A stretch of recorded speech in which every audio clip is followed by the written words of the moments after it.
Raghu Rajan, professor of economics at the University of Chicago, a very distinguished economist and author of the Third Pillar.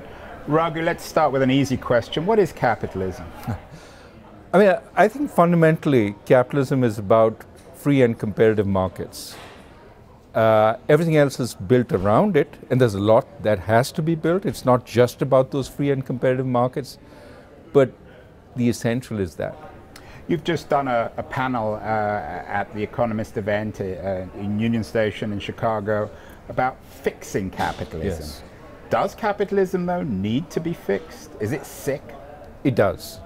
It does because the things that surround the markets aren't working as well as they ought to. And the markets themselves, in some places, are getting more concentrated, more sclerotic, and therefore less competitive. So I think both sides need fixing. Let's talk first about the surrounding factors. People don't get born into markets.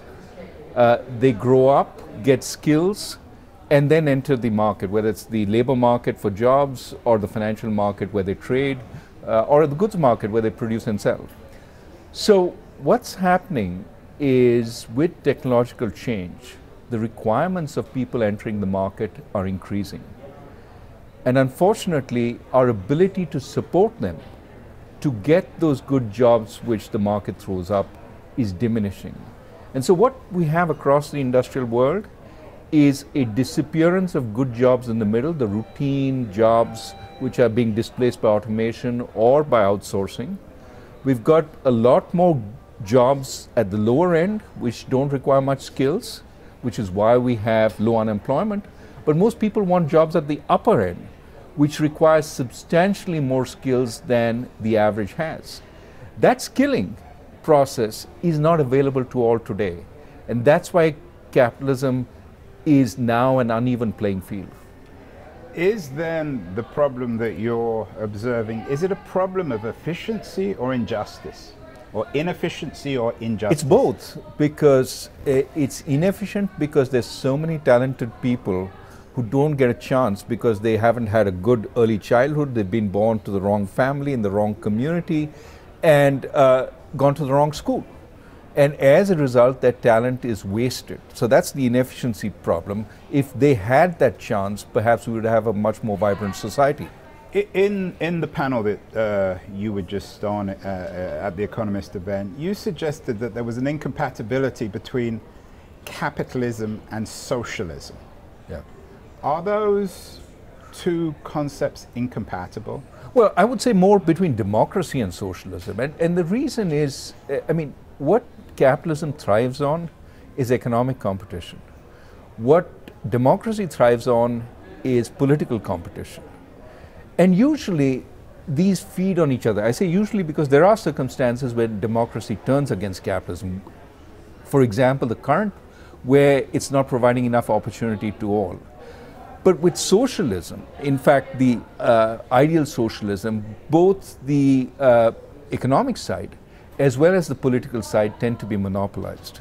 And so there's nothing refreshing this process. Now, there are varieties of socialism that people can think about, where you can get democracy along with socialism, but in practice it's never worked out that way. The concentration of economic power in the state tends to also crowd out democratic power spread more widely. Are you suggesting then that presidential candidates on the left, like Elizabeth Warren, Bernie Sanders, or Jeremy Corbyn in the United Kingdom,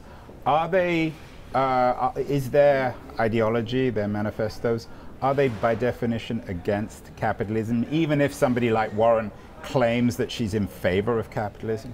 I think capitalism needs reform. And these voices are echoing that need. I don't think that we should embrace all their answers, but I certainly think we should embrace their questions. Why is it that the system seems rigged, or in certain cases is actually rigged? How do we create that opportunity for all? Capitalism is not supposed to be a rigged system. It's supposed to be a system which offers the greatest opportunity for human flourishing. Why is it not providing that? And that's where I think we need to examine the reasons it's not doing that and attack those reasons.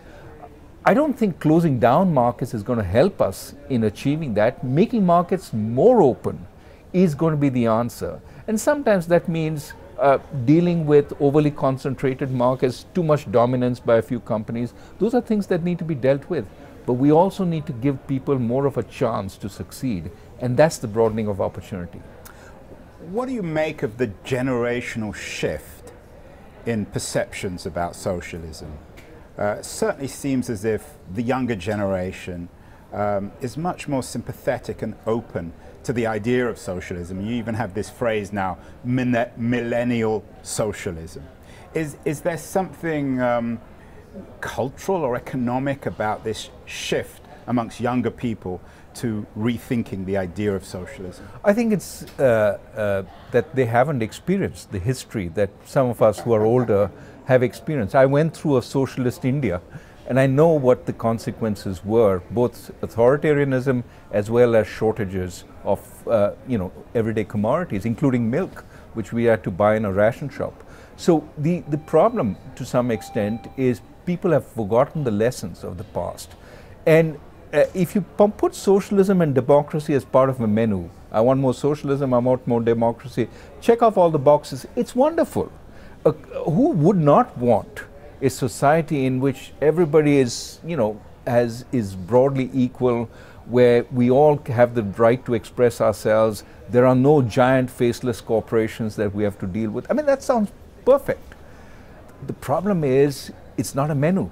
You cannot tick stuff off and get it all together. There are certain kinds of combinations which work reasonably. That's the liberal democratic society that we saw work reasonably well post-war. And there are things that don't work that well. Some of the socialist economies that we saw, which essentially became quite oppressive, where instead of free democracy, we had a nomenclatura governing everything. And instead of equality, it was those guys who cornered all the benefits. So how can 21st century liberal democracy reform itself to save capitalism, or at least make capitalism healthier? Do we need higher taxes? Do we need the ruling elite to be more self-critical? If I were to pick one thing, what I emphasize in my book, The Third Pillar, is pushing power back down, decentralizing. Because I think in order to have that chance to participate in markets, you have to have decent schools. You have to have a strong community. You have to have local support for local institutions. You have to have good values locally. That requires rebuilding communities, many of which are fractured today.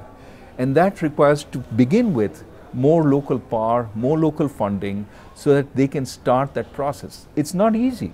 And, in a sense, people dismiss it as saying, oh, we'll have corrupt local officials. We've seen this movie before. I think technology gives us a way of fixing some of these problems. Much more local engagement, much more local monitoring. And I think using technology to improve our democracy, to improve our experience of capitalism, is really what we have to do to deal with the problems technology itself has created of great inequality in opportunity. So this idea of investment in infrastructure, isn't that essentially what Scandinavian or North European social democracy is all about? I think investment in people, investment in infrastructure, all that is important. The only difference, I would say, is many of those countries are small enough that, in a sense, they're one, and they used to be homogeneous enough. They used to be one national community. For large countries, such as America, such as the United States, it's very hard for things to be determined in Washington when the problems, local problems, are so different. One community faces high levels of crime. No amount of reduction in interest rates or fiscal incentives for investment is going to bring any investment into that community until it fixes the crime problem.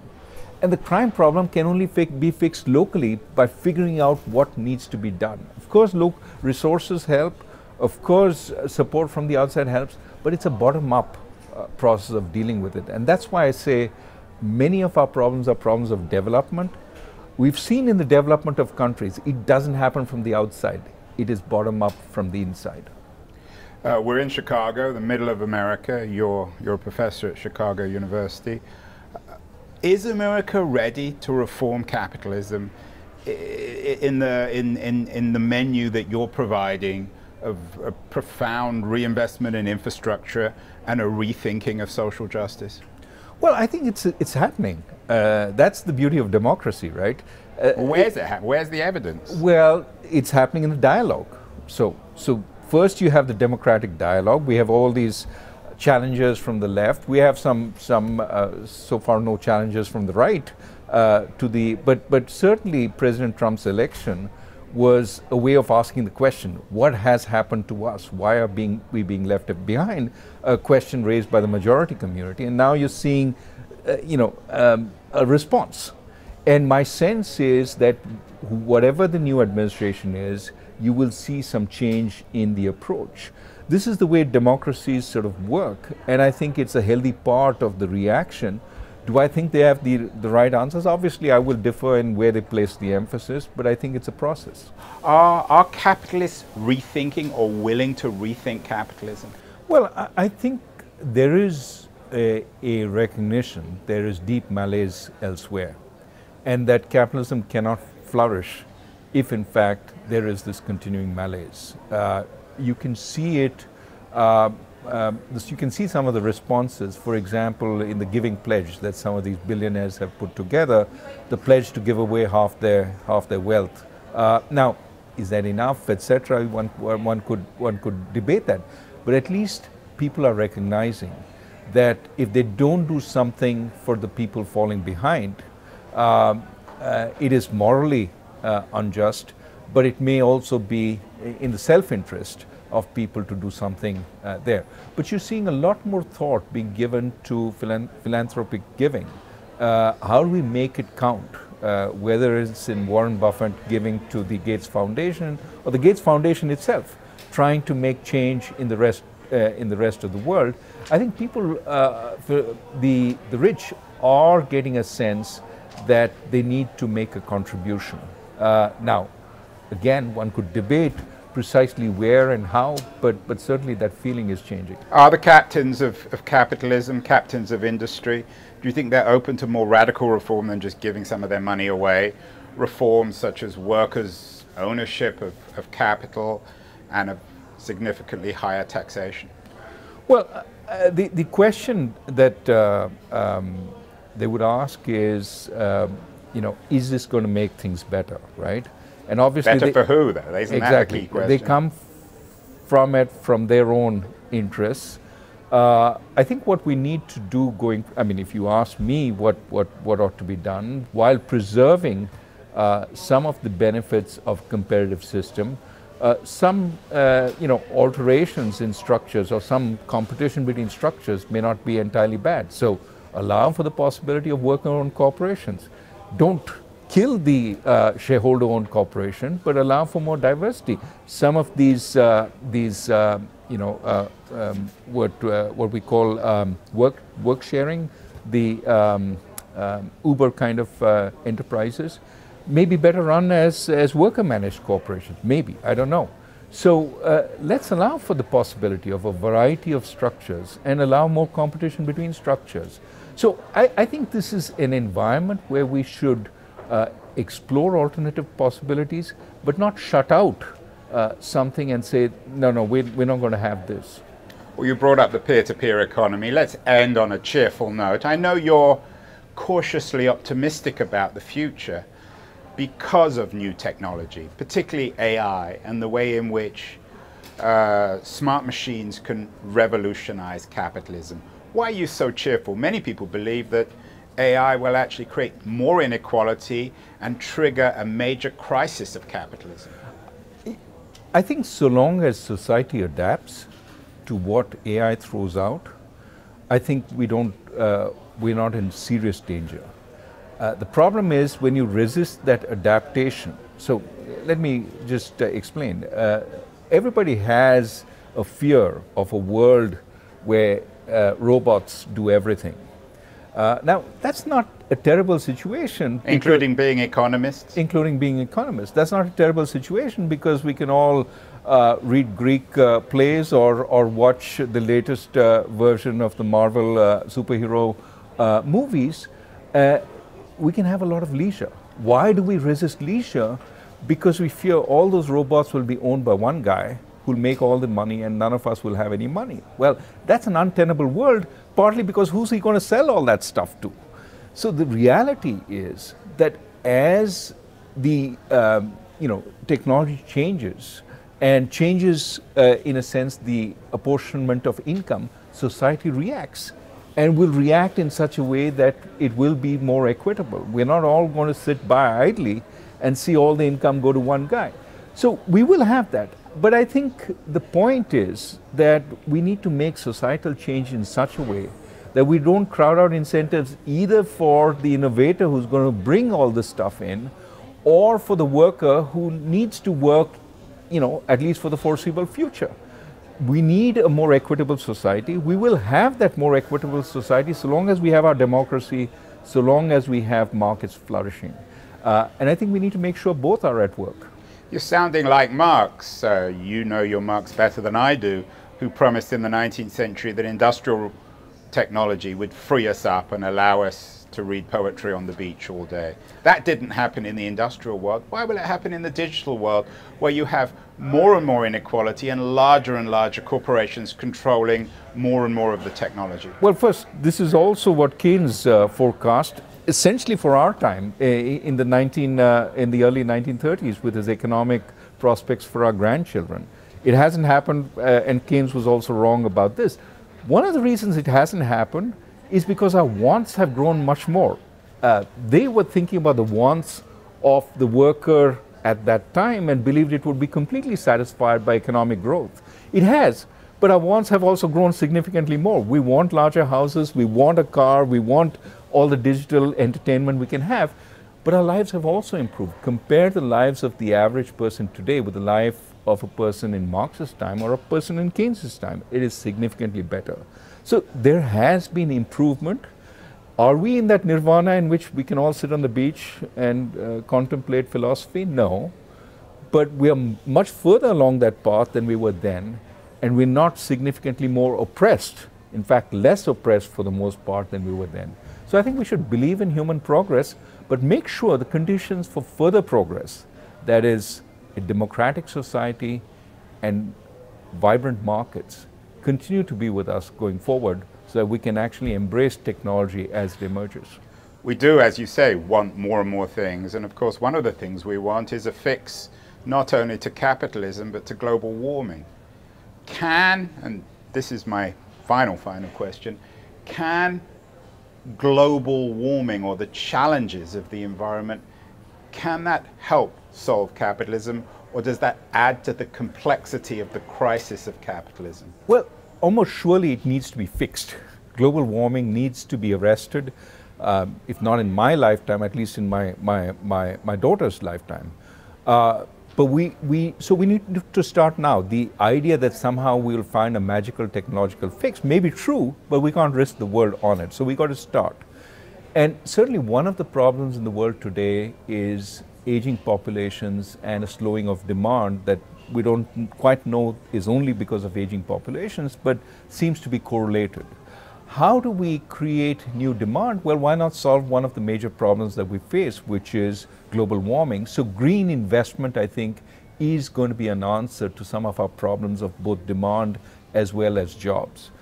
Now, I think we should focus on that, focus on creating stronger markets that will generate the kind of both investment as well as innovation we need to tackle global warming.